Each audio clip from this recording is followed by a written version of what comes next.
the battle for youth, it makes sense that people like you would think the simple solution is like, oh, well, this person, like has like, like this person has like a kid or has a daughter or a son or whatever. And like, so it's as simple as that. Like, this person has a kid, and like, that's it. Like, you don't need to be battling over it. But it also, let's be mature.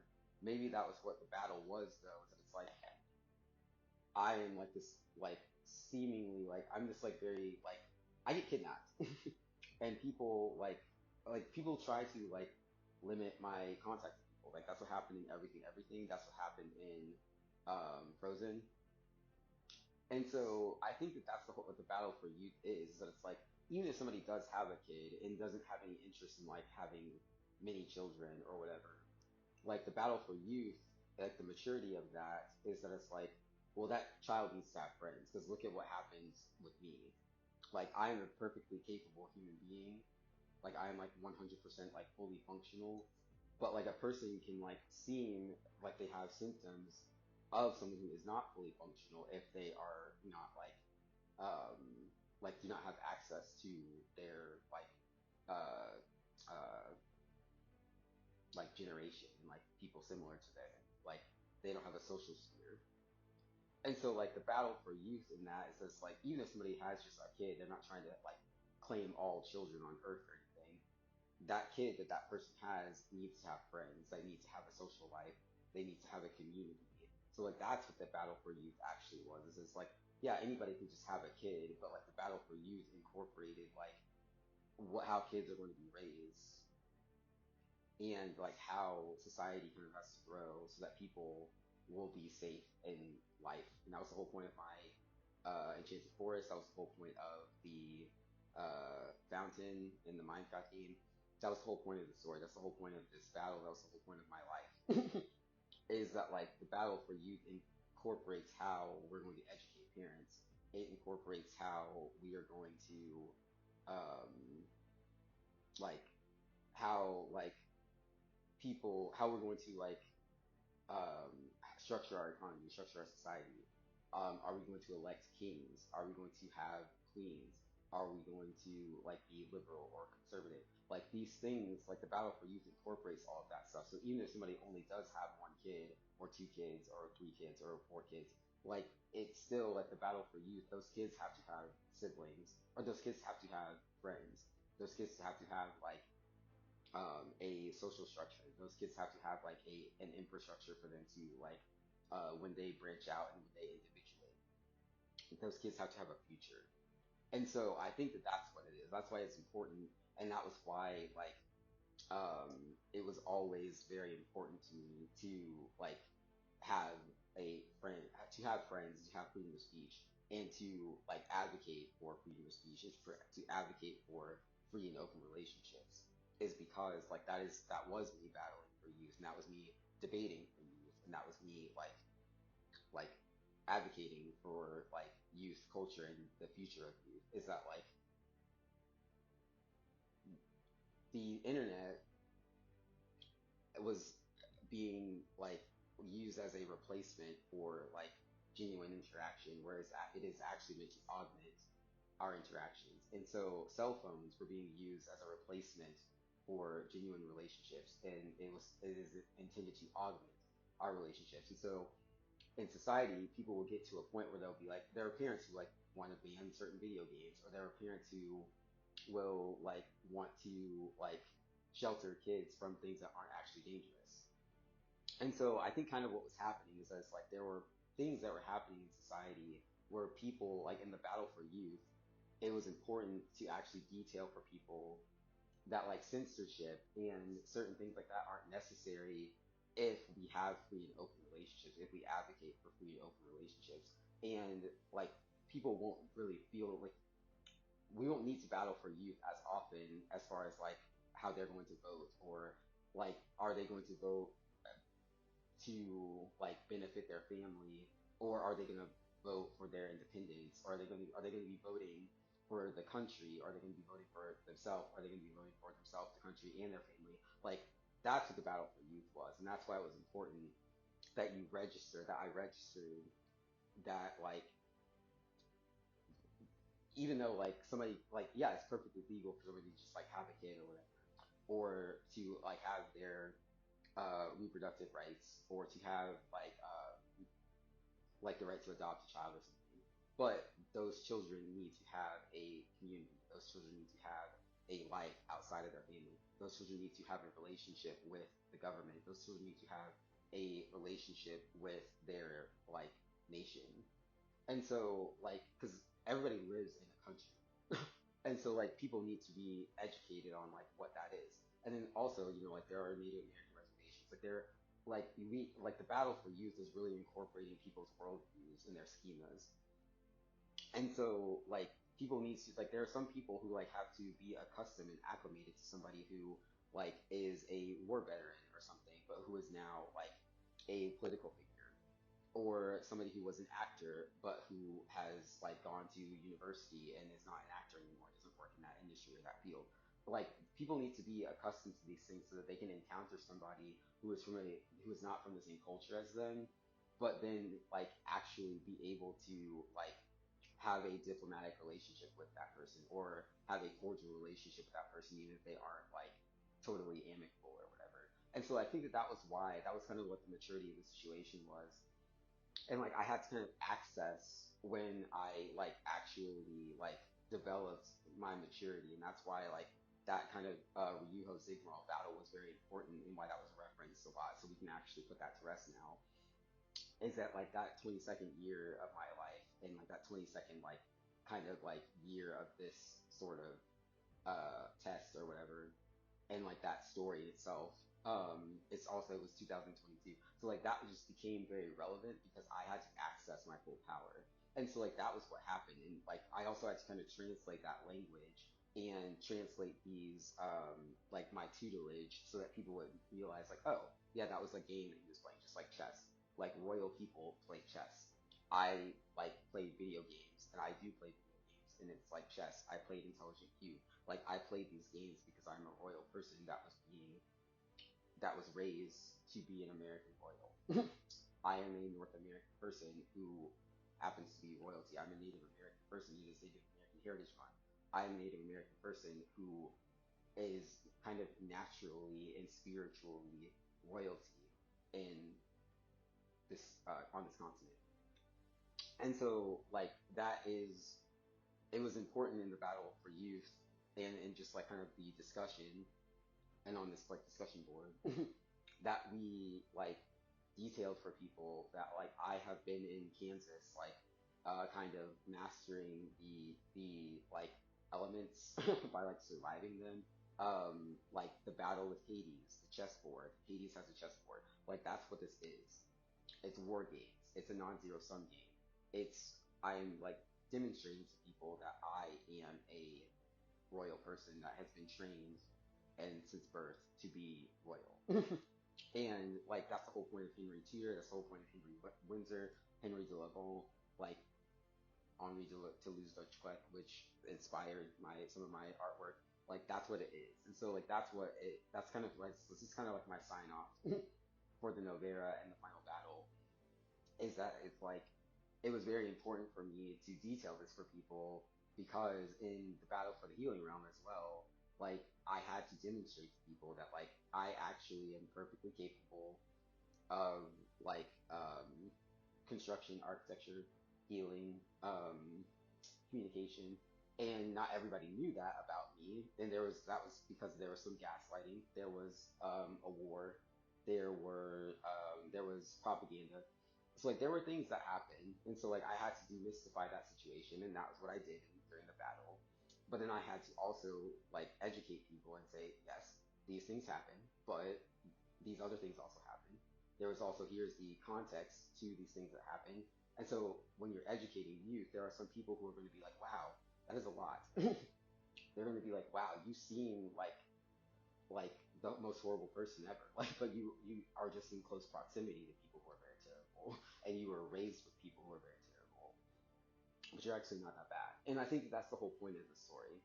Is that like I didn't really do any of these things, but like that's the whole point of the battle for youth and conservatism and liberalism and freedom of speech. Is that like there are people who had to be educated on, oh yes, this person is quite normal. Like you have this dark world that you write in, but you're not really like that. And like you have these dark experiences and you have this kind of dark history and this dark ancestry, but you're not actually like that. And so it's like, oh, okay. And I think that that's kind of what it is. But like that was what the battle for youth was. It was a linguistic battle. There were people fighting over the narrative of the truth, and I had to just like be steadfast. They were being stubborn because they were trying to like force their agenda, but I was being adamant that people know the truth. And so like I think that that was the whole point, and like that was kind of how I battled for youth. This is like my sign off for that because like I just think that that's really important for people to be aware of that, and like I think that it's really important for the China Mission South soccer team to know that the 30-year-olds that I grew up with and the boys, the Sons of Nova, it's important that they know that because this is our world, like this is our planet now, and like you know, Queen Elizabeth was our mother, but that's the whole point of the story is that it's like we have to grow and we have to go and we have to move on and we have to like survive. And that's the whole point. It's like there is a sorrow to the situation, but that's not. I mean, that's the whole point. Like Mother England that is actually true. That America does have this relationship with that country, and like like there are a lot of people from a lot of cultures here, which I think was kind of the point of Tangled. Is that it's like we don't have to call her our mother, but you can. Like we can have a relationship with Mother England, and it's better to soothe that relationship. And it was better that I like actually made an effort to soothe that relationship before she died, because now our relationship with King Charles is better, and our relationship with anyone in that line is going to be better. And if we ever need anything that is like, if we ever need anything like that is that like America doesn't know how to do, or like things that like we didn't learn because like the British brought some things here that was garbage, but like they opened that doorway for other countries to bring things here as well. And so like that's what the melting pot is. And so it's like we like have a relationship with like um England and with Mother England. And like there are some people who are descendants of England. So it's like it is better that we rectified that and that we reconciled that as much as possible and that we restored that as much as possible. So that like now I have a relationship with James Earl of Wessex. I just like hang out with him sometimes. And so like I think that that's why that's important. Is that it's like they were battling this for this country. They wanted this land. And we don't know if they were going to like just like with the Ant Queen, that was what happened in Show Yourself in Frozen. Is that like it was important that we did that. It was important that we did that and that we reconciled that as much as possible because that like is soothes that soothes that like contention and that soothes that like kind of hostility.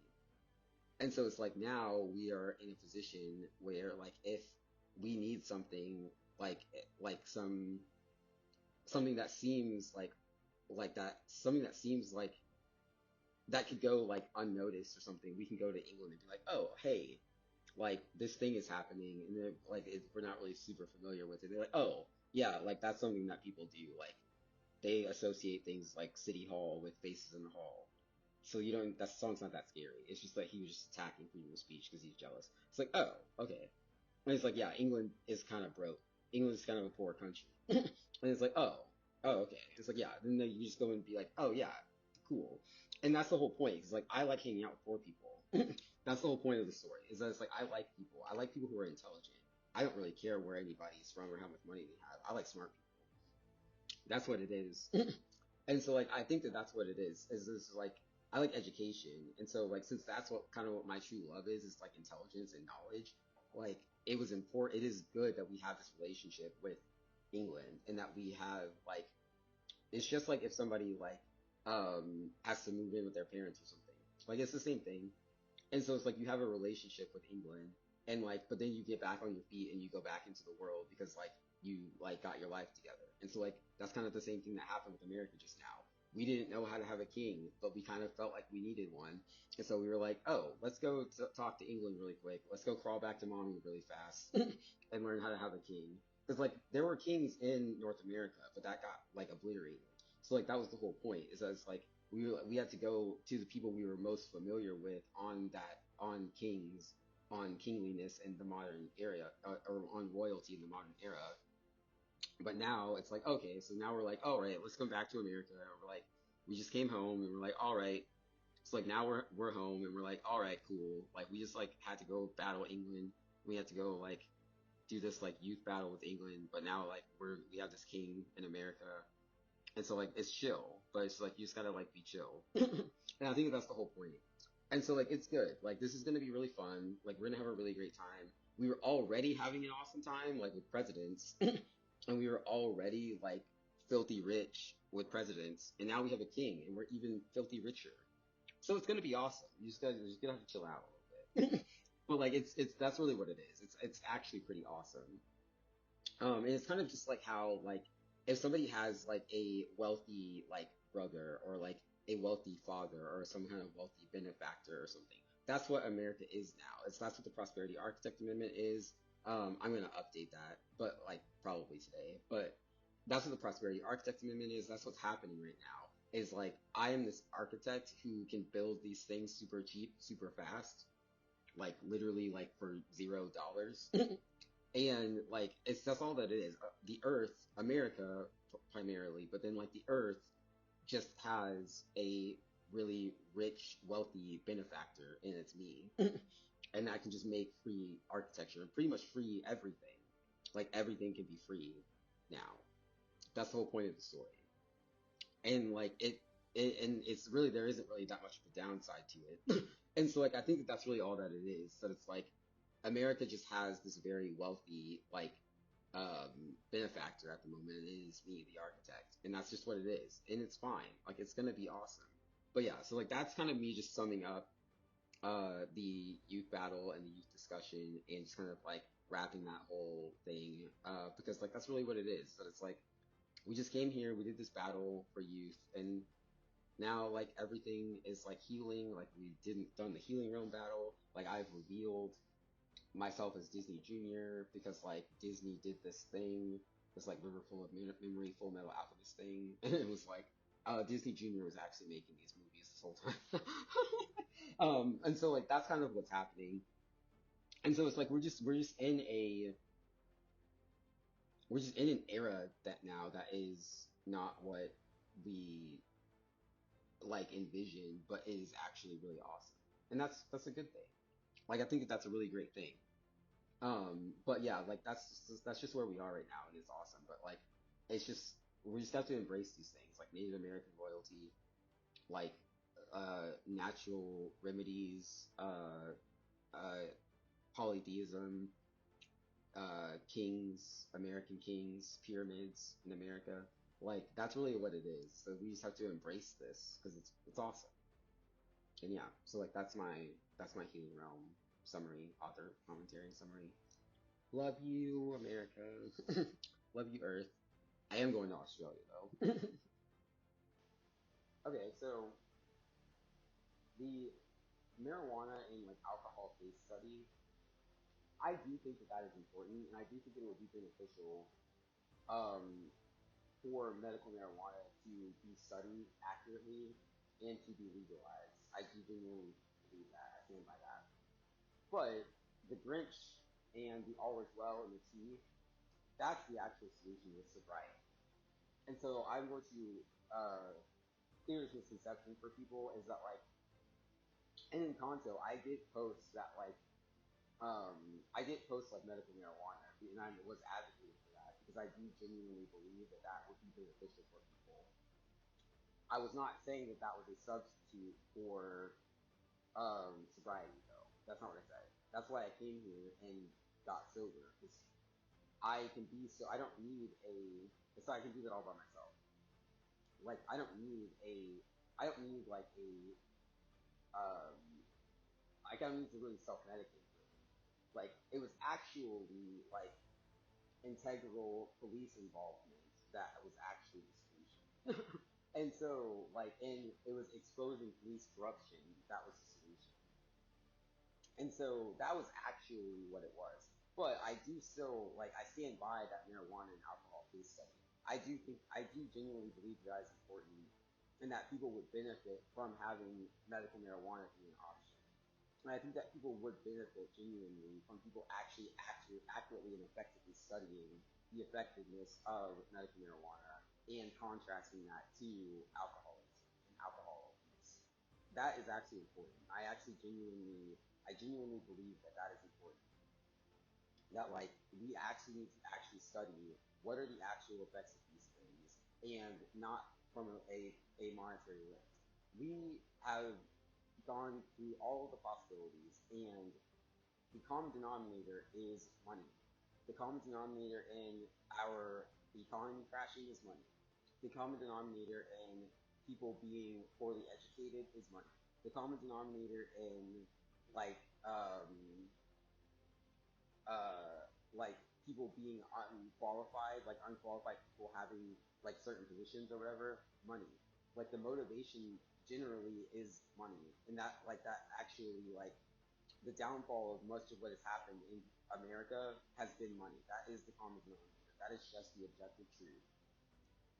And so I think that that's actually it's really important that like people are actually aware of that, and that we are actually like um that we are actually kind of like providing statistics on this, and that we're actually like studying this like scientifically, because it is the truth. And it was a bold thing for me to come here and do, but it's the truth though. Like most of what has been happening in North America that has been to our detriment, the common denominator of that was money. It is absolutely the truth.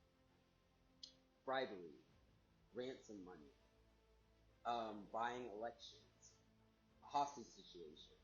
The common denominator is money. It is the absolute truth. And so, to like the architecture firm, like the prosperity architecture movement, even though like people don't necessarily know how to phase money out instantly, like or what like it like what is the how is our society going to function without an economy? Like what is the alternative to having monetary transactions? We don't necessarily, even though we don't have like, even though that hasn't been like like solidified at the moment, that's what cost deflation is. So like the prosperity architect movement, how much in the world, how much can be deflated in the world? Maybe that's even what Star and Baymax kind of represents. How much, and also just my body in general, my little sexy boy, jelly body, my little Agnar sexy body. Like how much like cost deflation can we achieve with the prosperity architect movement? How much like debt and cost can we eliminate with the prosperity architect movement? And then what is left for people to actually need to pay for if like the if like all housing is free, if housing is a basic right, then how much can we make free? And then we can determine how our economy works, what the role of the economy is in the future going forward, in the present now that we've arrived in the future. Because my brain has arrived in the future, and you're all welcome to join. But like I think that that's kind of what's happening, is that it's like even though we have not solidified the like whatever we are like even though we have not solidified the alternative to money, what is how much cost deflation can we achieve with the prosperity architect? How much cost deflation can we achieve, and how many people's lives would be saved if people are not like motivated by money? If people are not kidnapping people for money, if people are not killing people for money, if people are not um, like if the sole motivation of whether you're hiring somebody is because of their like monetary background or whatever. If our colleges, our education system, how much will our education system improve with like housing and with like the cost inflation that comes with the prosperity architect movement? How much will our economy improve if higher education is free? How much will our education improve if the only people that are going to that are being higher educated are people who are in the meritocracy, people whose intellect actually arrives to them at that institution of education. People who aren't, if no one is buying their way into anything, how much will that improve our society? If the only people that are suited, the only people working anywhere, the only people being educated anywhere are the people who are qualified to do that, are the people who are suited to do that, are the people whose intellect is of that quality, of that institution. How much would that improve the world if those are the only people being higher educated, are people who are intelligent, not somebody who bought their way into a school, not somebody who is trying to force a conservative agenda or force an intelligent, higher educated person or a wealthy person to marry somebody just um, for a monetary advantage. How much would that improve society if that is off the table? And then how, if there is money, if there is an economy, how little will people have to pay for things since we do not have since we have not solidified the alternative? What would be left for people to pay for? Would people only need pennies on the dollar? Like, would people only need like a cup, like, chump change to buy anything or to like survive in society? Because then, yeah, maybe there is an economy, but that economy is the size of an ant, and the prosperity architecting in it is like how people will be able to like flourish and prosper and grow in society. I think that's a very simple solution to like an age-old societal uh, debate or whatever. And so like I think that that's actually like everybody having access to everything for more or less for free. There isn't really a downside to that. There was only a downside to it when it didn't seem possible, but it is possible. So why is the conversation not, oh, this is possible now, so let's figure out how to do that, instead of conservative regression trying to force people and pigeonhole people into something that is not benefiting them, into something that is not benefiting anyone, and that seems to the sole like role in society seems to be to trap people, to entrap people, to gaslight people, to bribe people. Like it's the black and white issue that money was isn't black and white anymore. It is a full light color spectrum now. And so that's how we should shift the conversation is how do we actually bring this to fruition now? Because like it is possible now. It wasn't possible before. Eugenics, that's possible now. That wasn't possible before. Genetic engineering, that is possible now. That wasn't possible before. So that's what we should be discussing is how we actually move forward into the future instead of like bitching and moaning about the past. Instead of being like, oh, yeah, like this is something that like people like this is something that like makes your daughter feel like she is like something that she isn't. That how is that benefiting society? Weigh that like how is that comparable to the prosperity of all of human beings that your daughter has to be just what she is, your daughter.